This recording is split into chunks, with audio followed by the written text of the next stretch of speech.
Di 10K subscriber channel Novel Official, akan adakan giveaway untuk 3 orang pemenang. Jangan lupa untuk selalu komen dan like untuk setiap video. Selamat datang di channel Novel Official. Sebelum mendengarkan novel, Perintah Kaisar Naga, jangan lupa like, share, and subscribe. Kalau tidak kuretakkan jantung kalian. Tanpa lama-lama lagi langsung saja kita masuk di cerita novelnya. Selamat mendengarkan bosku. Bab 441. Aku salah. Menyalahkanmu. Kemana dia pergi? Zaheri Bai tiba-tiba mengetahui bahwa Sasha telah pergi. Dan berkata, dengan terkejut, Fredkin melihatnya. Dan, tentu saja, dia tidak bisa melihat bayangan Sasha. Wajahnya menjadi dingin. Apakah ada orang lain yang tidak bisa sampai di sana? Lebih dulu, ikut aku cepat. Zaheri Bai melompat dan segera mengejarnya. Fredkin juga melambaikan tangannya dan memimpin orang untuk mengejarnya. Pada saat ini, Sasha dibawa oleh Dev, dan angin bersiul di telinganya. Setelah mencapai tempat tersembunyi, Dev berhenti dan menurunkan Sasha. Sasha mengambil keuntungan dari ketidaksiapan Dev dan menggigit Dev dengan keras, lalu meraih liontin giok di tangannya dengan erat dengan kedua tangan dan menatap Dev dengan gugup. Dev melihat bekas gigitan yang jelas di lengannya, mengerutkan kening dan berkata, "Aku menyelamatkanmu. Mengapa kamu masih menggigitku? Bah, jangan pikir aku tidak tahu. Kamu datang untuk liontin giok di tanganku. Ini adalah milik leluhur keluarga Yinku. Bahkan jika aku menghancurkannya, aku tidak akan membiarkanmu mendapatkannya." Sasha memelototi Dev dan berkata dengan dingin. Dev memang mengikuti karena liontin giok di tangan Sasha. Tetapi dia tidak berniat merampoknya. Sekarang Sasha telah salah paham. Dev sedikit tidak berdaya. Tidak masuk akal.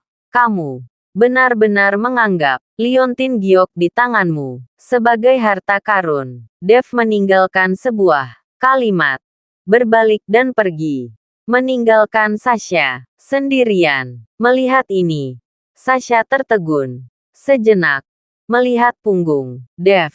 Seluruh orang sedikit bingung. Setelah beberapa saat, melihat bahwa Dev akan pergi jauh, Sasha mengertakkan gigi dan mengejarnya. "Ada apa yang kamu mengikutiku?" Dev melirik Sasha dan bertanya dengan marah. "Aku." Sasha membuka mulutnya dan akhirnya berkata dengan lemah, "Maaf, aku salah terhadapmu. Kamu tidak perlu meminta maaf.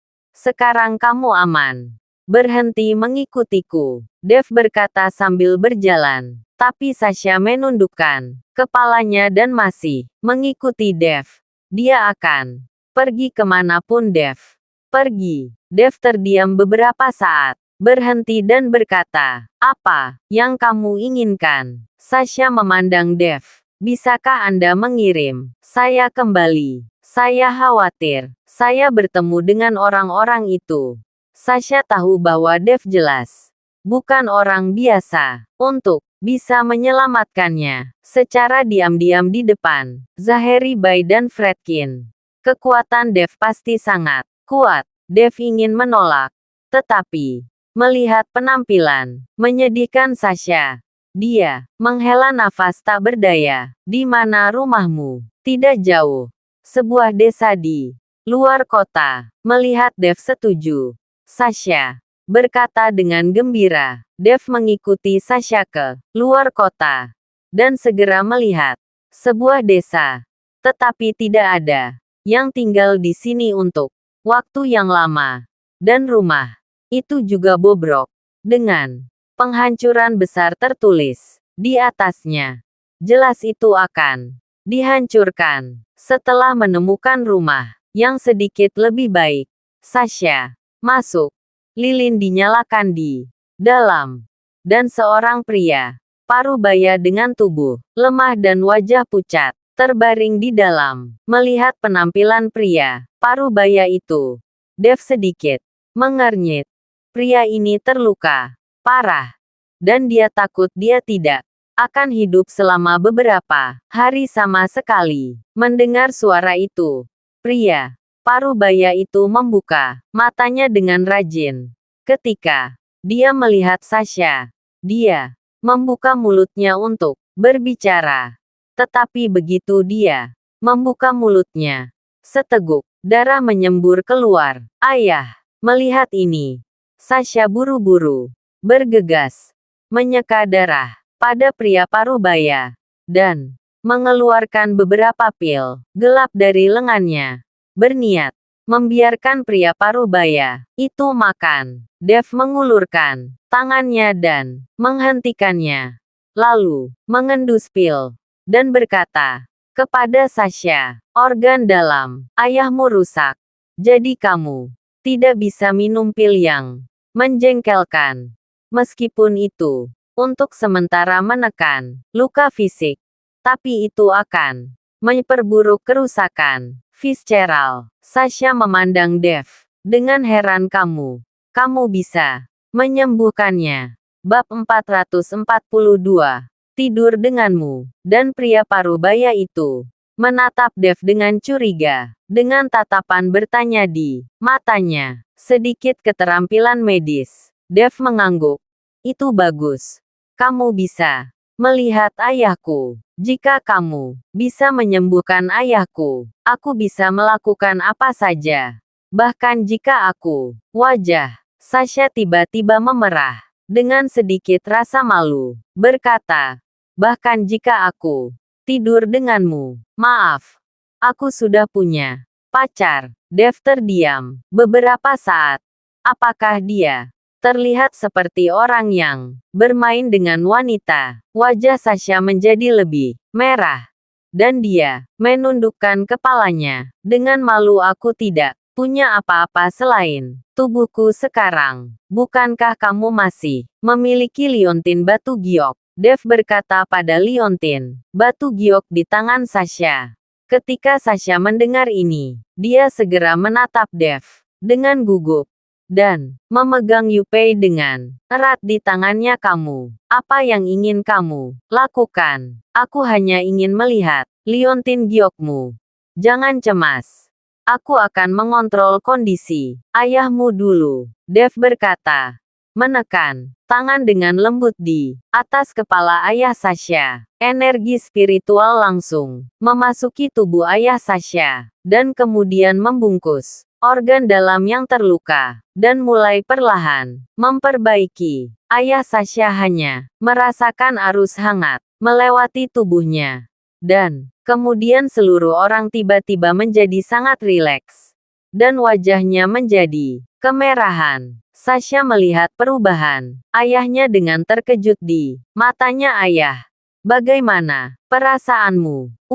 Ayah Sasha terbatuk, pernapasan jauh lebih lancar, dan rasa sakit di perut tidak terlalu banyak. Terima kasih.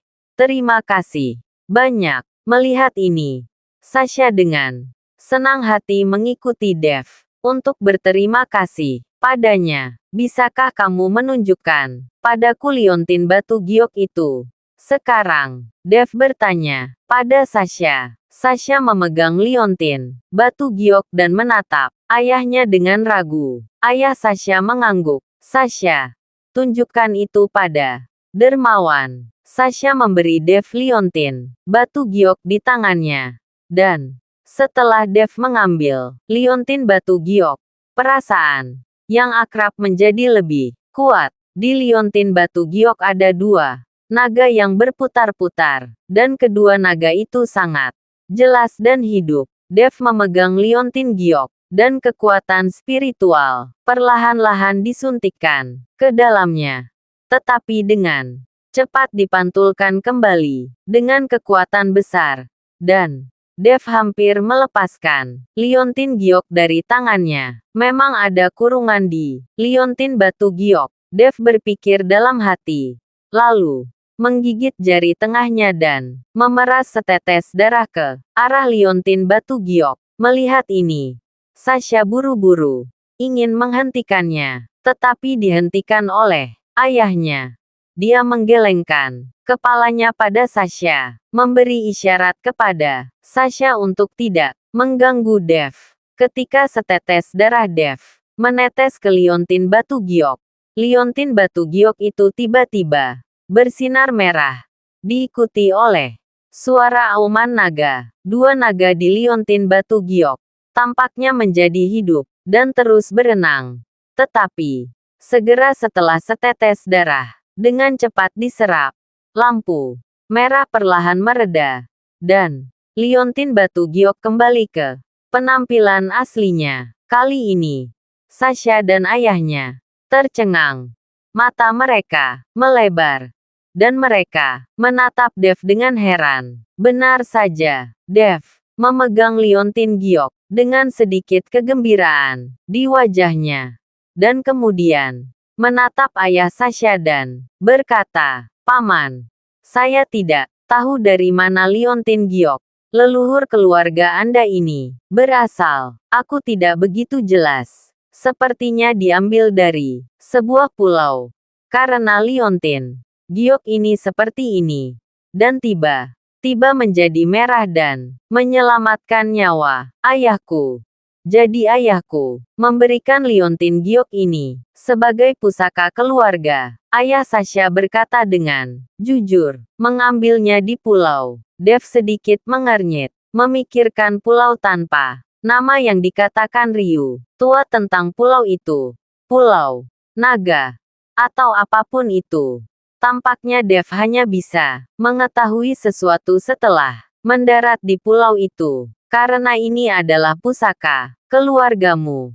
Aku tidak bisa memenangkan cinta orang. Tapi bagaimanapun juga, liontin giok untukmu ini adalah bencana. Dev berkata. Dan mengembalikan liontin giok ke Sasha. Bab 443. Apakah kamu tidak senang? Hei, ayah Sasha menghela nafas karena liontin batu giok ini.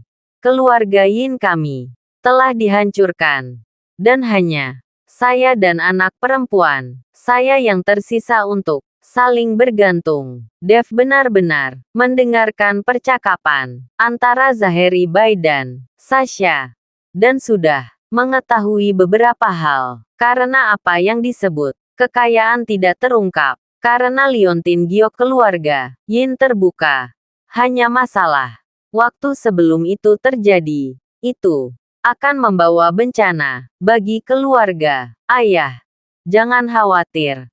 Aku pasti akan membalas dendam keluarga Yin untuk puluhan orang. Sasha menatap ayahnya seperti itu dan berkata dengan amarah di matanya. Tanpa diduga, ayah Sasha menggelengkan kepalanya. Lupakan saja.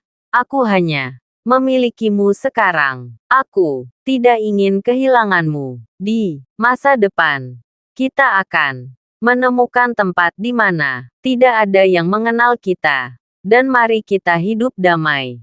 Ayah Sasha berkata, mengambil liontin giok dari tangan Sasha. Dan kemudian menyerahkannya kepada Dev Dermawan.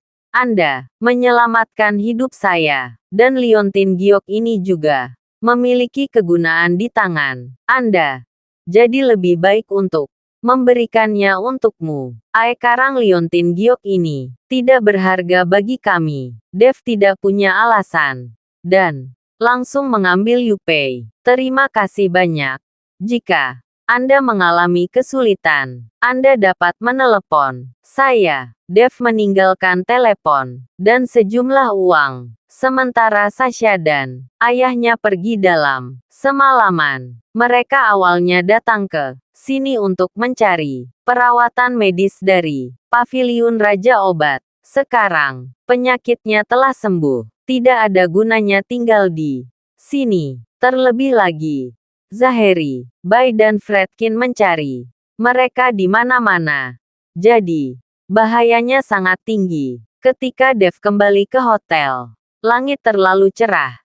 dan dia tidak bisa beristirahat. Dev mengambil liontin batu giok dan memperbaikinya menjadi alat pelindung spiritual. Selama Yuki mengenakan batu giok ini di tubuhnya, bahkan jika dia adalah master kekuatan internal, dia tidak akan bisa untuk menyakitinya sedikit pun. Dev bangun untuk sarapan. Dev baru saja menyempurnakan liontin batu giok menjadi senjata spiritual. Ketika Yuki mengetuk pintu, Dev hanya bisa berpura-pura baru saja bangun, menguap dan membuka pintu. Ini sangat pagi. Aku ingin tidur lebih banyak. Dev menggosok matanya dan berkata, tidur dan tidur. Ayo makan, sarapan, pergi berbelanja bersama kami.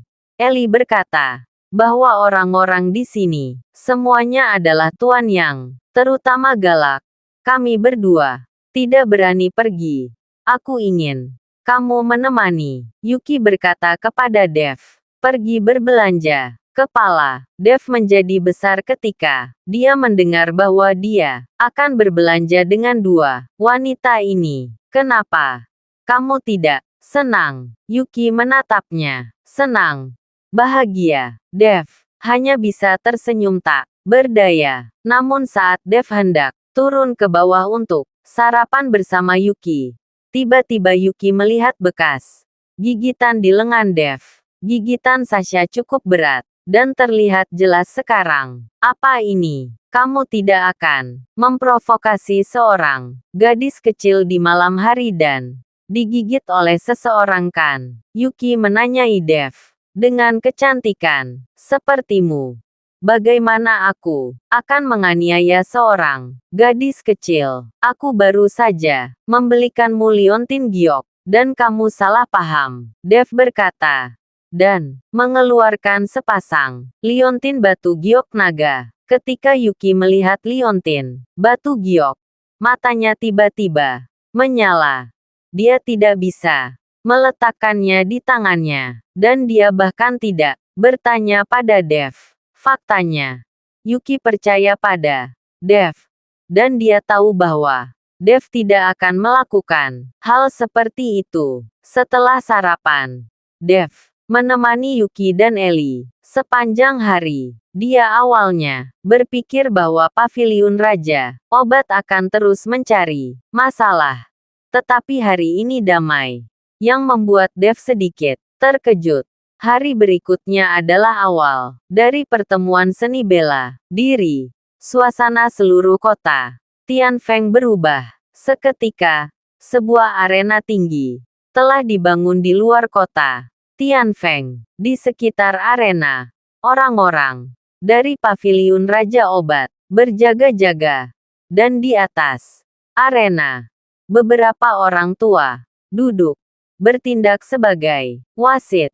Bab 444. Pesta dimulai. Posisi di tengah kosong. Dan tidak ada yang melakukannya. Itu jelas. Posisi Solomon Sun. Master. Paviliun Raja Obat. Penonton sudah ramai. Dengan orang-orang. Hanya beberapa baris pertama yang memiliki kursi. Dan orang-orang di belakang ramai berdiri. Tuan Chen, tolong. Xavier Wu berjalan ke arah Dev dan berkata dengan hormat. Dev dan yang lainnya datang ke sini sebagai turis. Jadi tidak ada kursi di depan. Xavier Wu mengundang mereka ke depan dan duduk di kursi yang disediakan untuk mereka di gym Bajikuan. Dev, Yuki dan Eli sedang duduk. Sementara itu, Bernard Gao berdiri di belakang Dev dan yang lainnya bersama murid-muridnya. Pemilik gym Bajikuan yang bermartabat sebenarnya menyerahkan kursinya kepada beberapa anak muda dan berdiri di belakangnya dengan hormat, yang membuat banyak orang melihat ke samping, menebak identitas Dev. Tetapi beberapa ibu kota Provinsi Jiangbei datang, seniman bela diri. Setelah melihat Dev, segera mengenalinya dan mengerti mengapa Bernard Gao menyerahkan kursinya. Bernard Gao, apakah kamu sudah mengganti tuan Bajikuan? Apakah pemuda ini sedang menatapnya? Seorang pria botak besar yang duduk di sisi Bajikuan bertanya pada Bernard Gao dengan seringai di wajahnya. Botak, tutup mulutmu yang bau dan naik ke panggung sebentar, dan biarkan muridku memberimu pelajaran. Bernard Gao memarahi kepala botak itu dengan marah. Hahaha, kamu Bajikuan telah menjadi antek orang lain, dan kamu masih memiliki wajah untuk berbicara besar. Kepala botak itu tertawa terbahak-bahak, menyebabkan banyak orang menertawakannya. Lagi pula, dengan identitas Bernard Gao, sekarang dia telah menyerahkan kursinya kepada seorang pemuda, dan dia masih berdiri di belakang yang lain. Jelas, Bajikuan mencari dukungan. Dev menoleh dan menatap kepala botak itu dengan tatapan dingin. Matanya langsung membuat kepala botak itu bergetar, dan senyum di wajahnya langsung mengeras di wajahnya. Kepala botak tidak berani menatap langsung ke mata Dev. Dia menyeka keringat dingin di dahinya dan berhenti berbicara. Tatapan Dev barusan membuat kepala botak itu seolah-olah telah berjalan melalui jurang neraka. Master Paviliun Raja Obat ada di sini. Dengan raungan keras, Solomon Sun perlahan berjalan ke atas panggung. Suara berisik semua orang tiba-tiba menjadi sangat sunyi. Kekuatan Solomon Sun mungkin bukan yang terkuat, tetapi dapat dilihat bahwa reputasinya adalah yang terbesar. Lagi pula, tidak peduli apakah itu seorang pejuang dari Jiangnan atau Jiangbei, tidak ada yang ingin menyinggung Paviliun Raja Obat. Lagi pula, kadang-kadang mereka meminta bantuan dari Paviliun Raja Obat. Siapa yang bisa menjamin bahwa mereka tidak akan pernah terluka? Ketika Solomon duduk, dia melirik orang-orang di bawah dan segera melihat Dev duduk di depannya. Semuanya. Pertemuan seni bela diri hari ini dimulai. Saya tidak akan mengatakan banyak tentang aturannya, tetapi kali ini hadiahnya adalah ramuan obat berusia 100 tahun, yang merupakan ramuan obat kelas atas, bernilai jutaan. Begitu suara Solomon jatuh, penonton segera mulai berdiskusi. Sangat menggoda untuk memiliki bahan obat berusia 100 tahun yang bernilai beberapa juta. Tidak semua keluarga seni bela diri atau seniman bela diri kaya. Banyak dari mereka hanya untuk berlatih dan hampir tidak hidup. Hahaha. Aku sudah memutuskan ramuan obat berusia seabad ini. Kepala botak itu tertawa, bangkit dan melompat tiba-tiba. Langsung pergi ke platform tinggi, dan kemudian menatap panggung dengan mata provokatif. Siapa yang berani naik ke panggung dan menguji saya? Saya datang. Seorang pemuda tanpa noda, dalam setelan putih, melompat ke atas panggung. Dengan langkah cepat, botak. Tolong, anak muda membuat gerakan tolong. Berhentilah sok. Aku tidak bisa melihat jalanmu. Dengan kepala botak, dia meninju pemuda itu dengan pukulan. Pukulan kepala botak itu sangat cepat, dan ada suara pecah di udara. Dengan pukulan ini, ekspresi pemuda itu berubah, dan dia bergegas untuk menangkis. Bab 445. Bang! Dengan suara tumpul, tubuh pemuda itu dengan cepat mundur. Goresan yang dalam muncul di bawah kakinya, dan wajah pemuda itu menjadi sedikit pucat. Tangannya sedikit gemetar, dan ada kepanikan di matanya.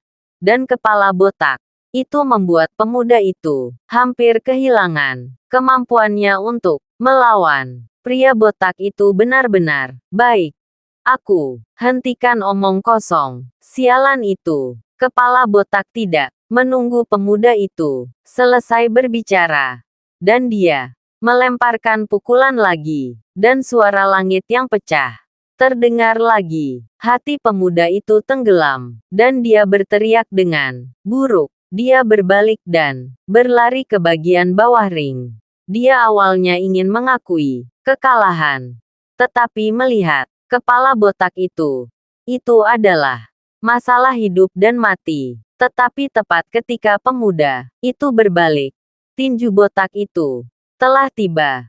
Dan sebuah pukulan mengenai punggung pemuda itu. Dan pemuda itu tersingkir. Seteguk darah menyembur keluar di udara. Dan tubuhnya jatuh dengan keras di bawah ring. Tanpa mengi sedikit pun. Pemuda itu bahkan tidak bernapas. Jika Anda berkuasa, Anda akan mati. Siapa lagi yang berani datang? Kepala botak itu bahkan tidak melirik orang yang terbunuh olehnya. Matanya melirik ke bawah panggung dengan jijik dan berteriak keras. Orang-orang di antara penonton sangat marah, terutama kerabat dari pemuda yang dipukuli sampai mati. Satu persatu, mereka berdiri dengan marah.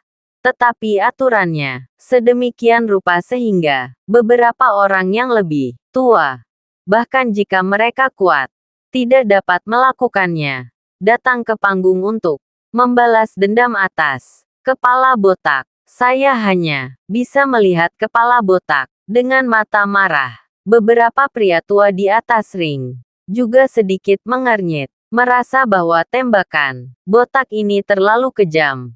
Tetapi mereka tidak bisa mengatakan apa-apa. Lagi pula, tinju dan kaki tidak memiliki mata. Dan persaingan di atas ring tidak bisa dihindari. Apakah ada orang lain di atas panggung? Solomon bertanya dengan ekspresi kosong. Melihat ini, Xavier Wu melompat dan ingin naik ke panggung. Tetapi dihentikan oleh Dev. Jangan pergi dulu. Kekuatan kepala botak ini lebih tinggi darimu. Dan aku ingin dia meluangkan waktu untuk berbicara tentang itu. Setelah Xavier Wu mendengarnya, dia hanya bisa mundur. Dan pada saat ini seseorang melompat ke atas panggung. Kompetisi berlanjut. Tetapi, tidak mengherankan bahwa kepala botak itu tersingkir dari ring. Baik terbunuh secara tragis atau terluka parah. Yang mengejutkan, para pejuang muda yang baru saja akan bergerak, meskipun bahan obat kelas atas untuk abad yang lalu. Bagus.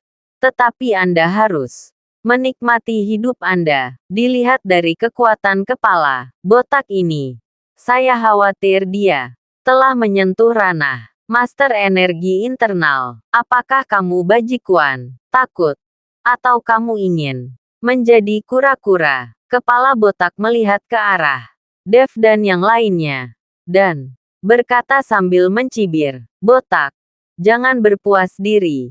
Mata Xavier Wu merah, dan tubuhnya penuh amarah. Dan dia bergegas ke panggung dengan satu langkah kuat. Hahaha, aku masih memiliki sedikit tulang punggung, meskipun aku telah bertarung berkali-kali, berturut-turut. Tidak masalah bagimu untuk melakukan beberapa gerakan. Kepala botak itu mencibir lagi dan lagi, dan berkata dengan ekspresi jijik, berhenti bicara omong kosong. Ayo lakukan. Xavier Wu berkata.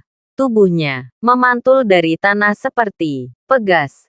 Dan kemudian dia meninju kepala botak itu. Pukulan Xavier Wu sangat cepat.